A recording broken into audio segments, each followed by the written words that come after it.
The sheriff rode after the wagon, where his daughter was bound, and men wanted to take her honor. Dust rose in a column above the sun-scorched plain. Sheriff Jonathan Holley's horse galloped so fast that its hooves struck sparks from the hard ground. His lips were caked with dried blood. He didn't feel the pain, only the roar of fury in his temples. Ahead, on the horizon, a tattered wagon lumbered along in a cloud of sand, as if taunting him with its slowness, and on its side, a slender figure was tied to the arch with leather straps. It was his daughter, Lillian. She could barely hold her head up. Her golden hair was tangled by the wind and dust. Her eyes were closed, and her hands dangled limply. Jonathan saw two men sitting beside her, filthy, with sneers, one holding a whip, the other a bottle of cheap whiskey. Their laughter reached him even through the whistle of the wind. They felt like the masters of this land, but they had forgotten that this land belonged to the sheriff. The story began a day before, when strangers rode into their town of Santa Clara, lost among the canyons. 3 men on exhausted but sturdy mustangs. No one knew their names, and that was already alarming. In the Wild West, a man without a name meant trouble. One of them, with a scarred face, simply called himself Crow. The second was huge, with hands like a blacksmith's. The third was silent, but his eyes darted around as if he were constantly calculating what could be stolen or broken. In the saloon, they behaved brazenly. They drank other people's beer, harassed women, and laughed at the locals. The sheriff approached them, calmly, with his usual restraint. "Our town doesn't like loud guests," he said, placing a hand on his holster. Crow smirked, leaning so close that the smell of whiskey and tobacco hit Jonathan's face. "Does your town like it when their daughters are taken away in the night?" The words were like a knife's thrust. The sheriff clenched his fists then, but didn't draw his revolver. In the laws of the West, a bullet decided a lot, but not everything. He drove them out of town, but driving them out didn't mean stopping them. That night, the wagon disappeared from the barn behind his house. The horses weren't heard. The thieves knew how to move quietly. Lillian didn't wake up. Her mouth was gagged with a cloth, her hands were tied, and she was thrown into the wagon like a sack. The sheriff understood everything when he went out to the well in the morning. There were boot prints on the ground, pieces of rope, and a torn scrap of her blue dress. His heart constricted, and his breath caught. He didn't call for people to help. This was his blood, his daughter. He would dispense justice himself. Now, as he raced after the wagon, he remembered every moment of her childhood, how he held her, still tiny, in his arms in church, how she laughed, chasing chickens in the yard, how she first got on a saddle and stubbornly said, "Papa, I won't fall." He would not allow anyone to take her honor and her life. The wagon meandered along the desolate road. The men inside no longer laughing, they realized the sheriff was close. One of them turned and fired a rifle. The bullet whistled past Jonathan's head. The horse snorted, but didn't break its stride. "Papa," Lillian whispered barely audibly, lifting her head, and that became fuel for him. He drew his revolver, fired once, then a second time. The wagon's wheel screeched, and the cart fell to its side. The men tumbled out, cursing. Lillian screamed. The ropes dug into her skin when the cart overturned. The sheriff rushed to her, but Crow blocked his way, pulling out a knife. "Too late, lawman. She's ours." Jonathan didn't answer. His revolver thundered, but Crow managed to jump aside. Dust flew up. The other two also rushed at him, and a fight began, one with no rules. The sun was setting, painting the plain a blood-red color. The wind drove tumbleweeds, and the silence hung over the land, broken only by heavy breathing. In the Wild West, the law was simple. It's either you, or you're dead, and Jonathan wasn't going to die. The fight at the overturned wagon lasted 4 moments, but each one felt like an eternity. Sheriff Jonathan Hale, gripping his revolver, felt his muscles tense, his heart pounding in his chest. In front of him was Crow, with a knife in his hand, his eyes burning with madness and the thirst for blood. Behind Crow were his 2 accomplices. One, a broad-shouldered brute, was lifting a broken wheel, as if it were a club. The other had taken out a hunting rifle and was aiming it directly at the sheriff. And off to the side the wagon, where the tied-up Lillian still lay. She tried to get out, but the ropes held tight, leaving red marks on her skin. "Leave her, Crow," the sheriff said in a low voice that held a threat. "I'm telling you for the last time." "The last time?" Crow bared his teeth. "No, lawman, the last time will be for you." He lunged forward, raising the knife. Jonathan stepped back, fired. The bullet grazed Crow's shoulder, only scraping the skin. He didn't stop, on the contrary. He rushed forward with even greater fury. A muffled thud, the brute's club came down nearby, barely missing the sheriff's ribs. Jonathan barely managed to step aside. At that very moment, the rifle shot rang out. The bullet struck the ground, raising a fountain of dust at his feet. 3 against 1. But Jonathan had no right to lose. He darted toward the wagon, evading Crow's knife. He crouched sharply, firing at the brute, who had raised his club again. The bullet hit him in the chest, and he fell, letting out a bellow more like the groan of a bull being slaughtered. "One down," the sheriff rasped. The rifleman yelled and reloaded his weapon.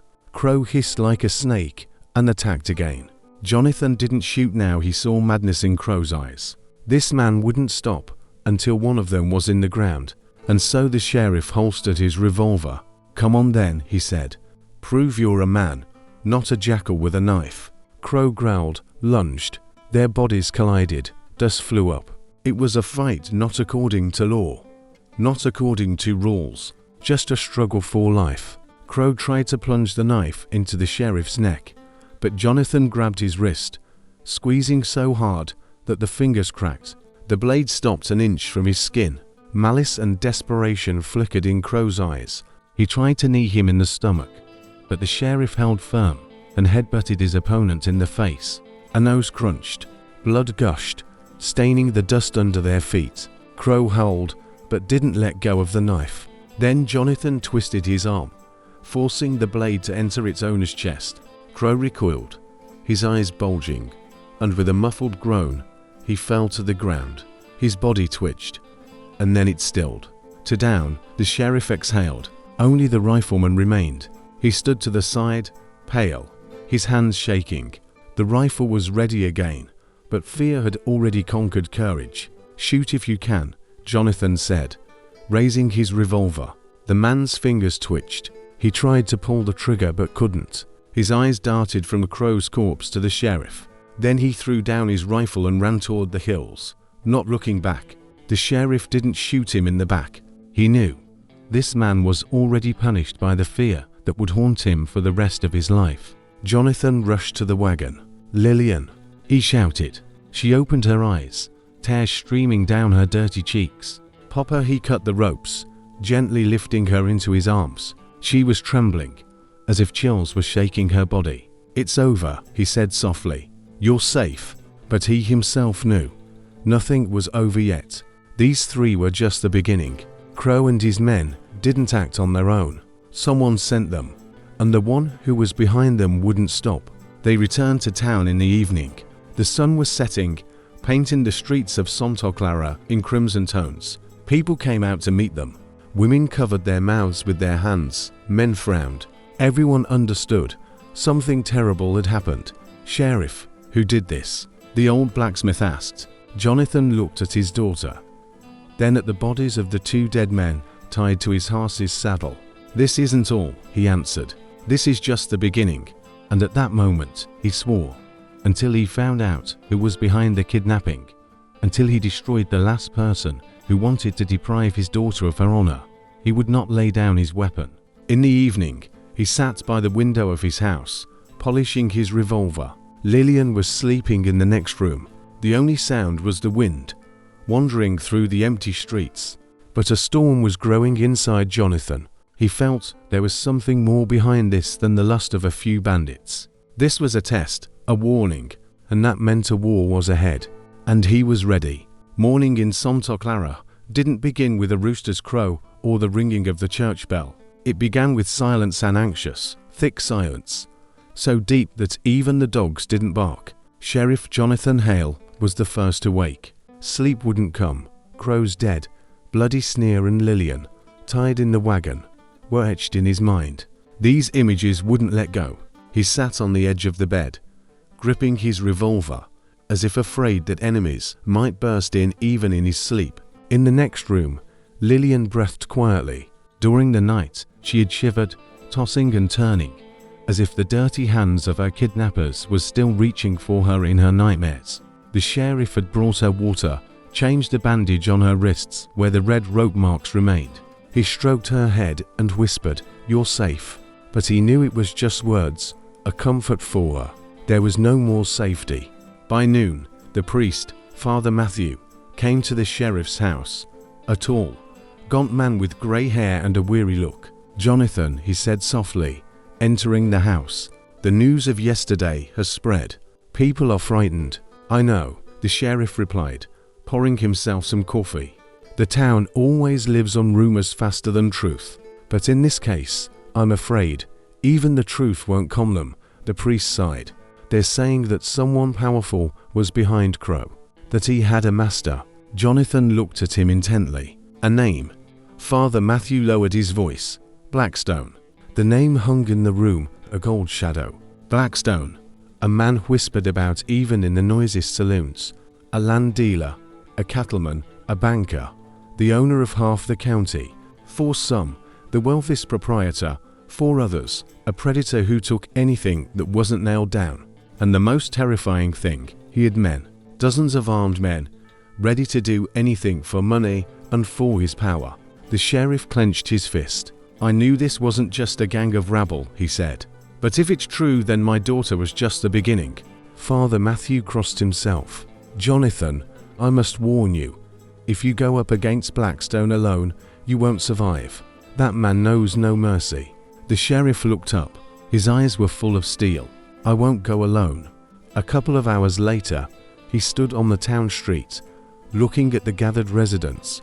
Men came out of the smithy, the shops, from the ranches. Women hid in their homes, peeking out of windows. Everyone understood. Something was brewing. "People of Santa Clara," the sheriff said loudly, so everyone could hear. "Yesterday, my daughter was kidnapped. They wanted to disgrace her, to break her. I brought her back, but the two dead men at the town gate, that's just a warning." A murmur rose from the crowd. "We know who's behind this," he continued, "and if we remain silent, tomorrow they will take our wives, our daughters, our sisters." Someone shouted, "Are you talking about Blackstone?" "About him," Jonathan answered firmly. The crowd froze. That name was not like to be spoken aloud. "If we don't stop him, he will turn the entire county into his slaughterhouse," the sheriff said. "But I swear, as long as I breathe, he will not enter here." A few men stepped forward. The old blacksmith, the one who had asked the first question, said, "If you go against him, I'll go with you." "Me too," said a young shepherd. "And me," added a hunter, holding an old rifle.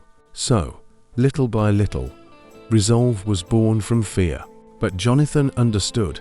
Against Blackstone, they needed more than just people. They needed a plan.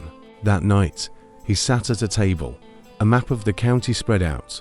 Blackstone's lands were marked on it: estates, pastures, ranches, vast territories, like bones thrown to a wolf. "He wants everything," the sheriff whispered. "Even the people." Lillian came out in a dressing gown, her eyes red from tears. "Papa," she said, "I'm scared." He stood up and hugged her. "You should be scared," he said softly. "Fear makes us careful, but you must not give up." She leaned into him. "Will you win against him?" The sheriff looked out the window to where the lights of Blackstone's ranch burned in the distance. "I don't know," he said honestly, "but I'll try." The morning of the next day brought a new challenge. 4 riders entered the town, on black horses, in identical long cloaks. Each had a colt on his belt, and the silver badge with the letter B on his chest.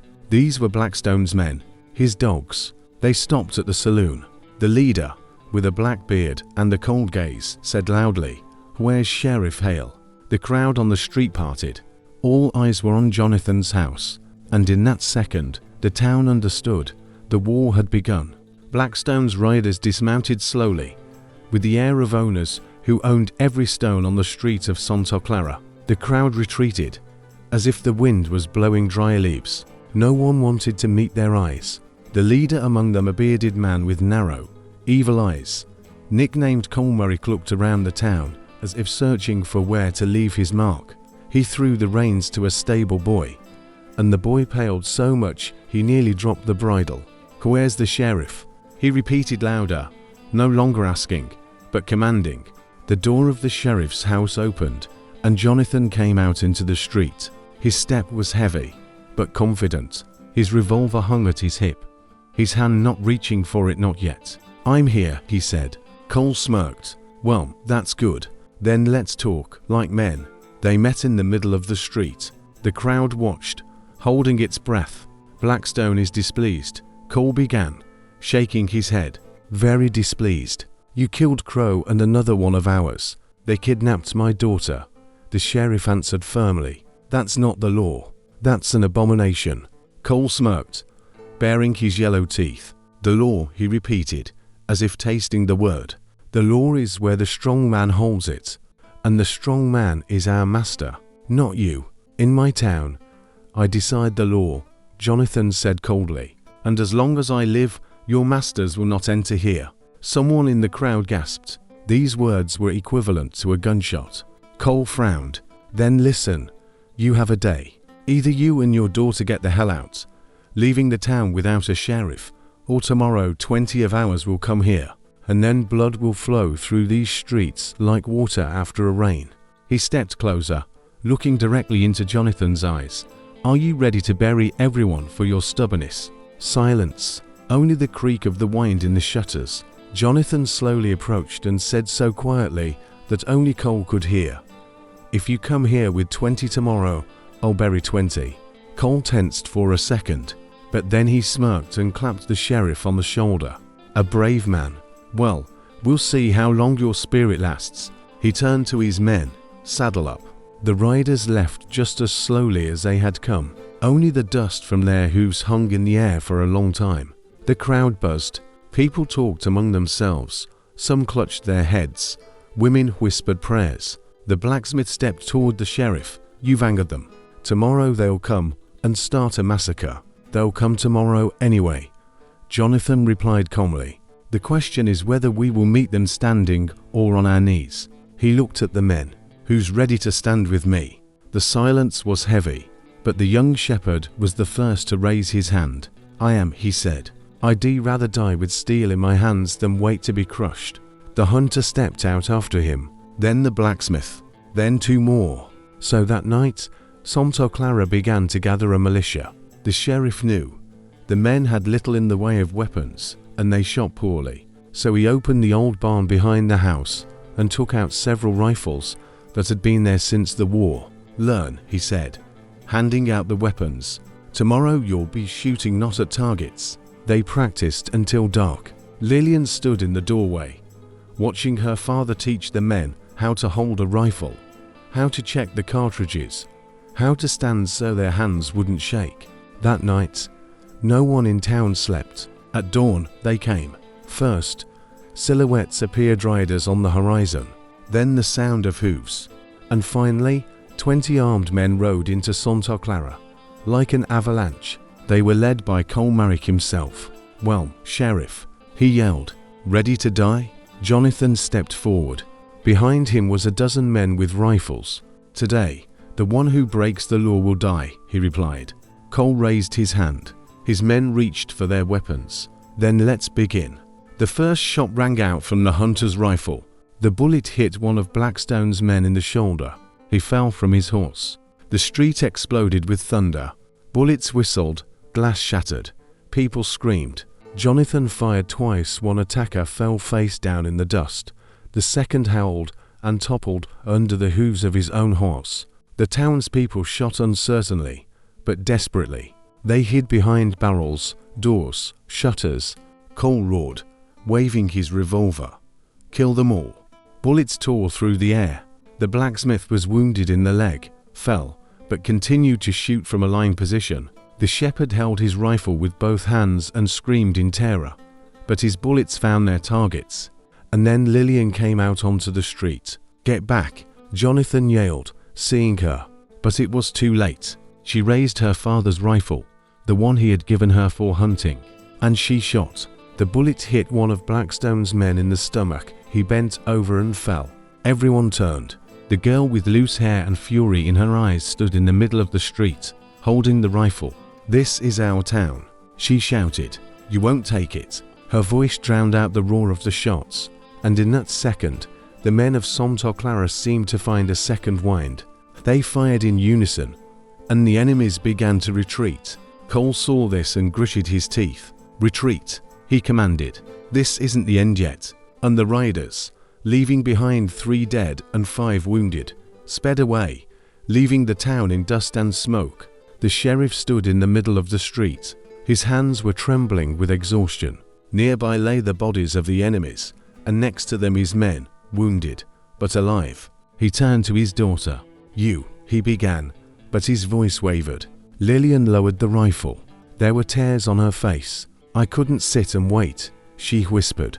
"This is our home." Jonathan gripped her shoulders and hugged her tightly, but there was no joy in his heart. He knew Blackstone wouldn't forgive such a slap in the face. Today they had won the battle, but a war was ahead. After the fight, the streets of Santa Clara resembled a graveyard. Dust, smoke, the smell of gunpowder. On the ground the bodies of those who, just that morning, had considered themselves masters of life. Women and old men were pulling out the wounded. The groans were so chilling, they made blood run cold. Sheriff Jonathan walked around the town. He checked on everyone who had fought. The blacksmith's leg was bandaged. The shepherd was trembling. Still not believing he was alive, the hunter had lost an ear to a bullet, but was smiling he had survived. The crowd met him in silence. In their eyes was fear, but also something new, pride. They had stood their ground. But Jonathan knew this was just the beginning. That same evening, a messenger rode up to the town. The horse was lathered. The rider himself could barely stay in the saddle. "Sheriff," he yelled. "News from Fairbanks." He was brought into Jonathan's house. He drank water, gasping for breath, and then said, "Blackstone found out about your skirmish. They say he's coming himself. With him are more than 50 armed men." The room fell silent. Lillian paled. "Himself," she whispered. "Himself," the messenger confirmed. "And the rumors are that he's promised to level Santa Clara to the ground if the sheriff doesn't come out to him on his knees." The sheriff silently sat down at the table. There was no fear in his eyes, only a cold realization. "We have a week, maybe less," he said. "We need to get ready." From that day on, the town turned into a camp.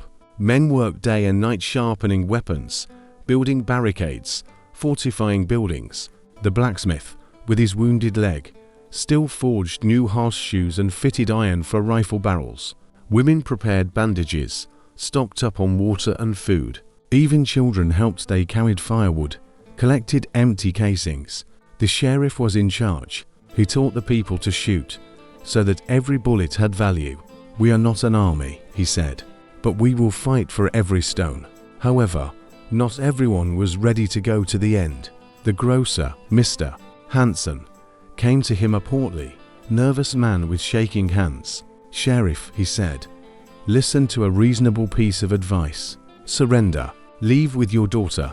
Maybe we'll survive if you don't anger Blackstone." Jonathan looked at him in a way that made the grocer falter. "Do you want to live on your knees?" he asked. "Then get ready." "But I won't live that way." The rumors multiplied. People retold stories about Blackstone, how he burned a village in the north alive, how he hanged men for fun, how he bought women, and then left them in the desert. Every evening, these stories made hearts heavier. Lillian watched her father and saw that he was changing. He became tougher, more silent. Sometimes at night, she would hear him go outside and sit alone, looking at the stars. "Are you thinking about Mom?" she once asked softly. The sheriff flinched but didn't turn around. "Yes," he replied.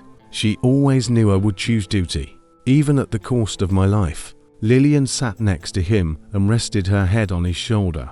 "Then I'll choose the same." On the third day, news came. Blackstone was 2 days away. Santa Clara fell silent. Women stopped singing while they worked.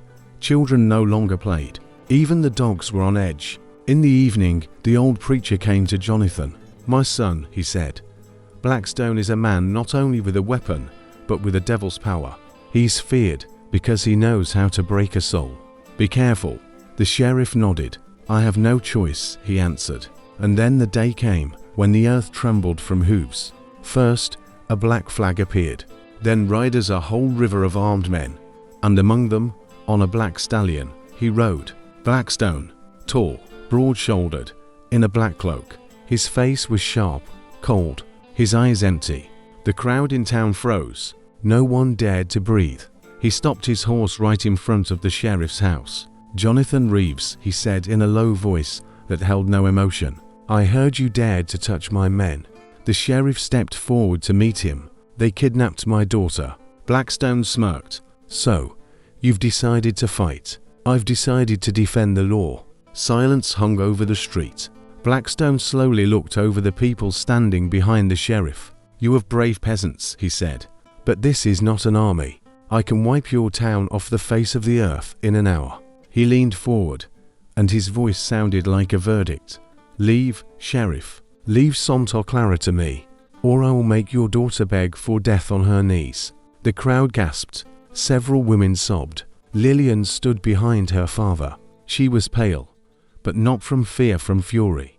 The sheriff went to the gate and said, "If you want to get to my daughter, you'll have to go through me." Blackstone stared at him for a long time. Then he laughed. "You're stubborn, Reeves, but stubbornness breaks. I'll be back, and when I enter the town, will make your daughter watch me kill you." He sharply turned his horse. His men swirled around the street in a whirlwind of hooves and dust, and soon the squads disappeared, leaving behind only the smell of fear. The town was silent. No one dared to speak. Only Lillian came up to her father and whispered, "He'll be back." The sheriff nodded. "Yes, and then everything will be decided." The night in Santa Clara was long and heavy. People sat in their homes, as if waiting for a clap of thunder, and in the sheriff's house, a light was on. Jonathan was writing a letter. His hand trembled, but his handwriting was firm. "If I don't return," he wrote, "no, Lillian, I did everything so you could live free. Never bow your head, not even to death." He folded the letter and hid it in a desk drawer. Outside, the wind howled like a harbinger of a storm, and Jonathan understood the most terrible fight of his life was ahead. The morning was heavy. The sun had just risen, but the town already felt as if stones had been placed on its shoulders. People knew the 3 days had expired. The sheriff stood on the main street. His cloak billowed in the wind. In his hand, he held a rifle.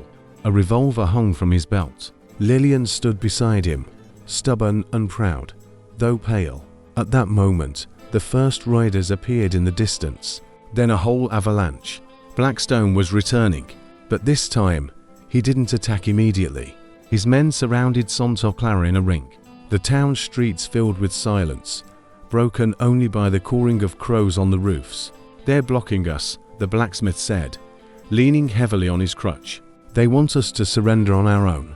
The sheriff nodded. "Yes, it will be a long game. He knows fear and hunger break people faster than bullets." The days dragged on agonizingly. On the second day, the town ran out of bread. Women tried to stretch their supplies, but people were starving. Children cried at night, and that sound penetrated even through the walls. On the third day, it became clear. Blackstone wasn't just waiting. His men shouted threats every night. They beat drums, set fire to barns outside the town, fired shots into the air to deprive the residents of sleep. "He's wearing us down," the shepherd said, holding his rifle. "He wants us to come out ourselves." The sheriff silently checked his rifle. But the worst thing was that a traitor appeared in the town. At night, someone opened the gate on the western side. It was a good thing the hunter noticed and raised the alarm, otherwise the bandits would have broken in. The guilty party wasn't found. People began to suspect each other. "It's Hanson," some whispered. "The grocer always wanted to make a deal." "No, it's the blacksmith. He's a cripple. He's only thinking of himself." Arguments erupted every day.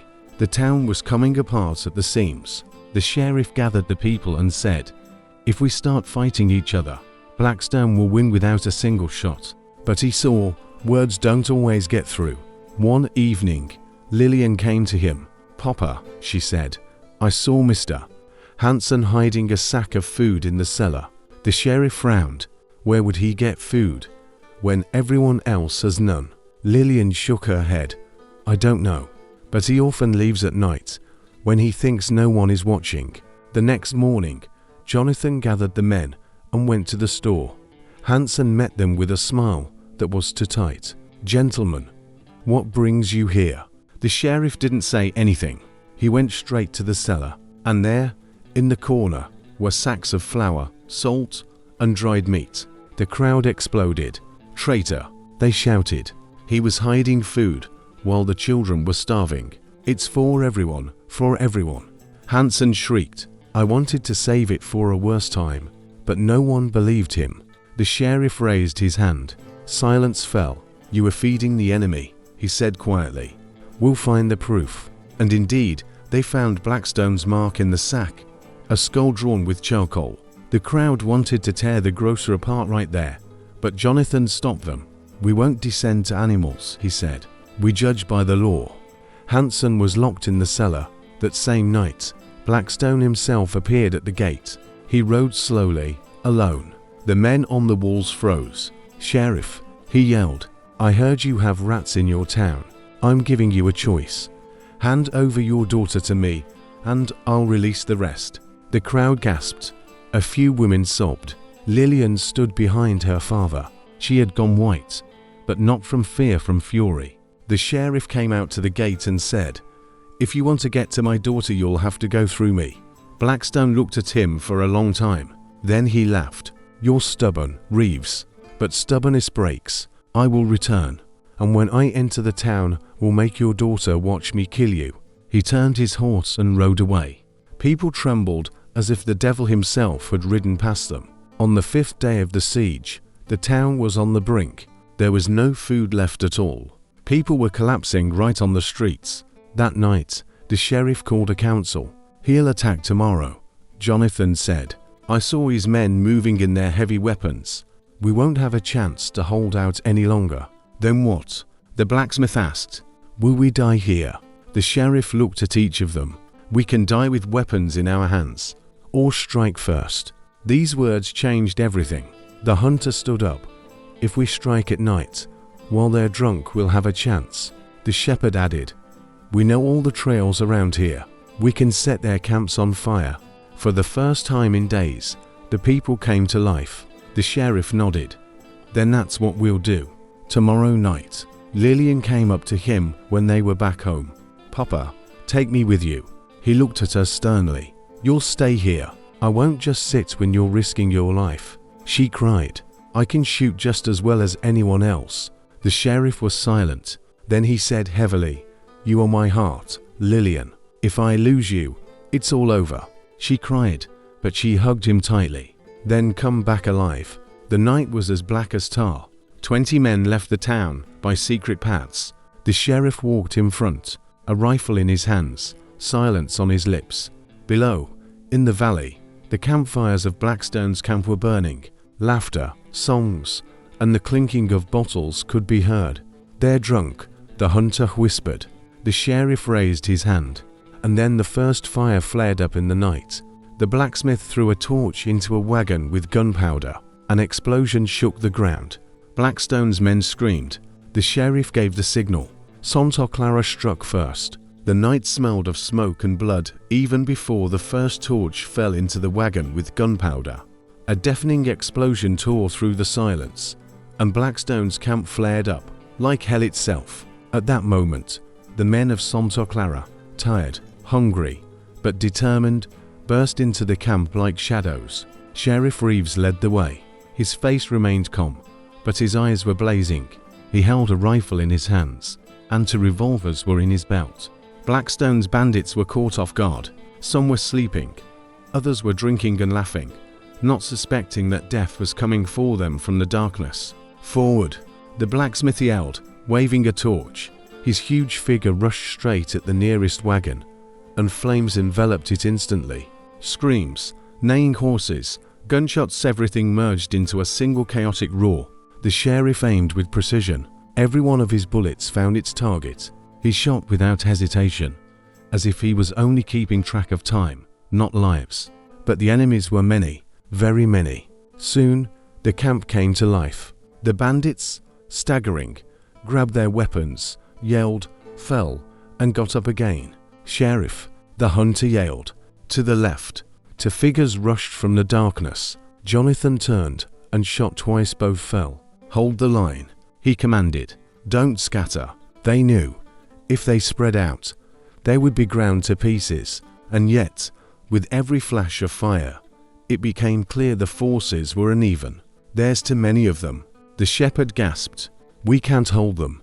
The sheriff looked around. His heart was pounding, but his voice remained firm. "We didn't come to hold them. We came to strike. Burn everything."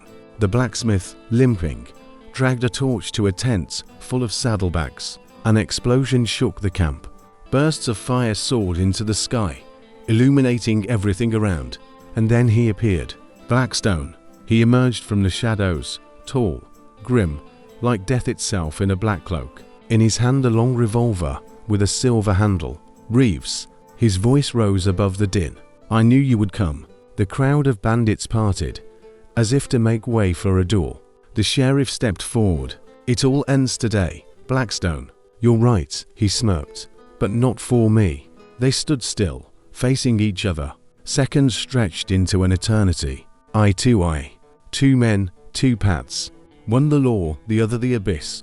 Blackstone fired first. The bullet passed just by Jonathan's shoulder. The sheriff responded instantly. The shots thundered one after another, until the smoke obscured their faces. Suddenly, Jonathan felt a blow. A bullet grazed his side. He staggered, but stood firm. "Fall, old man," Blackstone sneered. "Your blood will mix with this dust." The sheriff looked up, and steel burned in his eyes. "Better my blood than your rot still living." He lunged forward. Bullets whistled, but he kept going, step by step, until he was close enough. Blackstone's hand trembled, and at that moment, the sheriff fired. The bullet hit the bandit right in the shoulder. He howled, fell to his knee, but didn't give up. "Kill them," he roared to his men. "Burn the town with them." And chaos erupted again. Santa Clara fought with its last strength. The men and women who had come with the sheriff were barely standing on their feet. But the camp was ablaze. The enemy had no supplies left, no horses. Everything they had saved for the siege had turned to ashes. And then the signal sounded. The hunter blew his horn. It was the sign to retreat. "Let's go," the sheriff yelled. "Everyone to the north exit." The people rushed away, covering for each other. Gunshots pursued them all the way to the forest, but no one stopped. They returned to town in the morning, tired, wounded, but alive. The residents greeted them with shouts of joy and tears, but the joy was bitter. Half of the fighters hadn't returned. Lillian rushed to her father and saw the blood on his shirt. "Papa," she cried, pressing her palm to the wound. "You better not die." The sheriff smiled wearily. "Don't be afraid, my dear. As long as I breathe, I'm with you." But that night, Santa Clara understood the most important thing. Blackstone was still alive, and he wouldn't back down. His men would retreat, regroup, and soon they would be at the gates again. And ahead was the final battle. A grey morning rose over the plain. The ashes of yesterday's raid still lingered in the air. But the town already knew the enemy would come today. "They won't forgive," the blacksmith said, tightening his leather belt. His hands were covered in scratches, but his eyes were on fire. "Now they're coming to the end." In the church tower, a boy was ringing the bell, and the sound echoed through the streets. People came out of their homes, women, old people, teenagers. Each one had at least something in their hands: a rifle, an axe, a pitchfork, a stone. Sheriff Reeves stood in the middle of the square. His side was bandaged. His face was tired, but his voice was firm. "They will come today. But this isn't just a fight. This is our home, and either we defend it, or we die with it." Silence hung over the crowd. Then someone shouted, "For Santa Clara!" and 100 voices repeated, "For Santa Clara." By noon, they were seen. A black mass was moving from the west. Dust rose into the sky, like a storm. Horses, wagons, dozens of armed men. They were coming straight for the town, without hiding. In front, on horseback, rode Blackstone. His shoulder was bandaged, but he sat straight, like the devil himself in human form. "Reeves," he yelled, raising his revolver. "Today I'll take your daughter, and I'll burn your town to the ground." The answer was a volley of rifle fire. The first bandits fell from their horses, but the rest rushed forward. The fight began. Through the dust and shouts, neither the sky nor the ground could be seen. The bandits stormed the streets, but the residents met them with barricades. The blacksmith stood at the entrance to the town smithy and swung his hammer like a sword. Every blow he made broke bones, every spark from the metal-illuminated blood. The shepherd and his sons held the northern gate. Their rifles shot without missing, but the enemy was advancing like an avalanche. And in the square, Sheriff Reeves was fighting himself. His revolvers fired until the last cartridge. Then he took a carbine and continued, until smoke obscured his eyes. Lillian was hiding in the barn with the women and children, but every gunshot cut her heart. She knew, if her father fell, the town would fall with him. Suddenly, the barn door was kicked in. Two bandits entered. "Well, little bird," one of them smirked, "time to be free." But at that moment, Lillian grabbed the hunting rifle that a neighbor had left behind. She was trembling, but she shot. The first one fell. The second one furiously rushed at her, but he was met by women with pitchforks. The barn survived. The battle lasted 4 hours. The streets were littered with bodies. They were running out of bullets, and people were fighting with knives and fists. And then an explosion.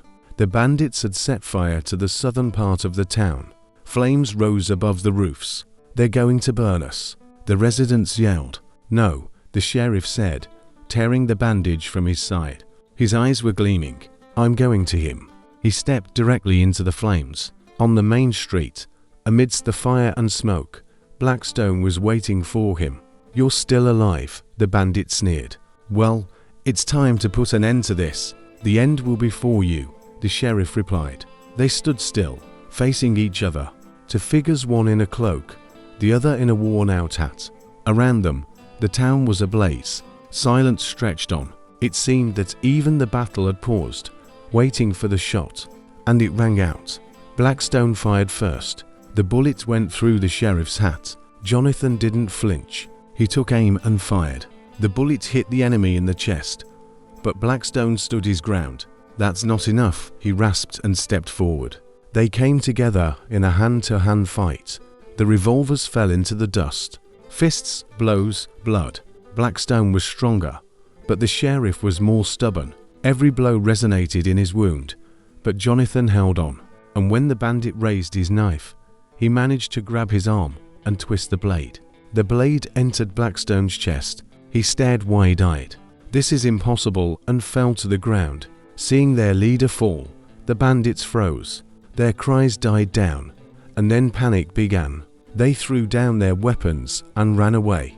The town was left in smoke, but free. The sheriff stood over the enemy's body, gasping for breath. His shirt was soaked with blood, but he raised his head and saw his daughter. Lillian was running toward him, in tears, covered in dirt, but alive. "Papa," she cried, hugging him. "You won." "No," he smiled wearily. "We won. All of us together." Santa Clara had endured, but night hadn't yet fallen, and the people already knew the price for freedom would haunt them for the rest of their days. They buried the fallen with the first stars, and the entire town stood in silence. The sheriff held his daughter's hand and looked at the graves. He knew tomorrow a new life would begin, but the wounds of this day would remain forever. The next morning, Santa Clara woke up in silence. There were no more gunshots, no horses neighing in panic, no wounded screaming. Only the smoke from the burned houses rose to the sky, and the traces of yesterday's horror lay on the streets. The town had survived, but the wounds were terrible. In the square stood long rows of freshly dug graves. Men and women mourned the fallen. Some had lost sons, others husbands, still others friends. Even those who had miraculously survived knew a void now gaped in everyone's soul. Sheriff Jonathan Reeves sat on the porch of his office. His face was pale, and his hand was pressed tightly to his side. The wound had reopened during the night, and only his daughter had kept him from losing consciousness. Lillian brought him water and sat down next to him. "They're gone," she said quietly. "The remnants of the gang have scattered. No one will return." Jonathan nodded. His eyes looked somewhere into the distance, beyond the houses, beyond the scorched earth. "They won't return," he said, "but there will always be others, those who live only for blood and profit. And then someone will have to stand up again to defend. What if you're not here?" Lillian's voice trembled. The sheriff looked at her. There was strength in her eyes, the same that was in her mother when she was still alive. "Then you will find the courage in yourself," he said, "because the Reeves blood knows no fear." The residents began to rebuild the town. The blacksmith, bruised and covered in bandages, was the first to pick up his hammer. The shepherd's sons were re-roofing the school. The women were gathering the children and helping those who were left without a home. Santa Clara was alive. Every evening they gathered in the square to sing old songs. No one forced them, it was just easier to bear the pain that way. The children laughed again, and that was the best sign that life wasn't over. But the sheriff sat alone more often. His body was failing. With each day, he felt his strength leaving him, even though the wound had long been bandaged. One night, Lillian found him on the porch of the office. He was sitting, looking at the stars. "Papa, you need a doctor," she said. "I've seen so many doctors," he smirked, "that each one would say the same thing. Don't be afraid, it will pass." "But we both know it won't pass," Lillian cried, but he placed his hand on her shoulder. "Don't cry. Everything I wanted to do, I've done. You're alive. The town stands, and a man doesn't need anything more than that." A week after the battle, Santa Clara held a large memorial gathering. People set up tables right in the square. They ate bread, drank water and wine, and shared stories about those who had fallen. The sheriff sat at the head of the table. He was hailed as a hero, but he felt this was a farewell.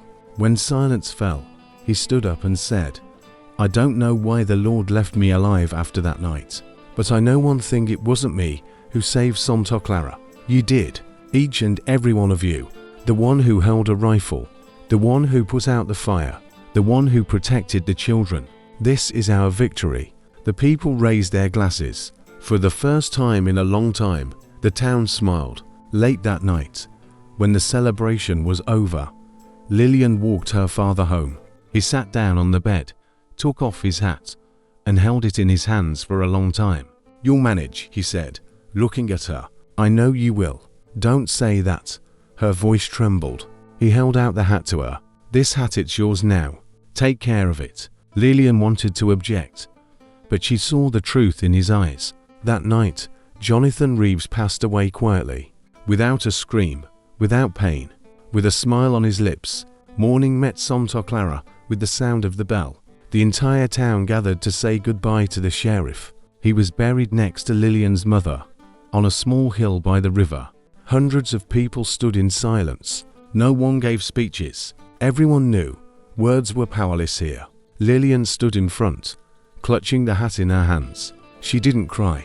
The tears had gone with the night. Now, there was determination on her face. Months passed. The town was rebuilt. The barricades disappeared in their place. Shops and houses stood again. Children ran through the streets, and laughter once again filled Santa Clara. But a new star hung on the sheriff's office. Lillian Reeves had become the sheriff. She wore her father's hat and could shoot as well as any man. But most importantly, she had inherited his heart. People respected her as they had respected her father. And when new gangs were once again spoken of in the county, everyone knew Santa Clara would no longer be an easy target. In the evening, when the sun was setting behind the hills, Lillian would go down to the river. She would sit by her father's grave and say, "Papa, I'm keeping my word. The town is alive. I'm alive. "We'll manage." And the wind that wandered over the plains seemed to her like his voice. And so the story of Sheriff Jonathan Reeves ended. He fell, but not in vain. His name remained in the memory of Santa Clara. His daughter continued the path, and the town, which had survived fire and blood, became a symbol that even in the darkest place, light can be found.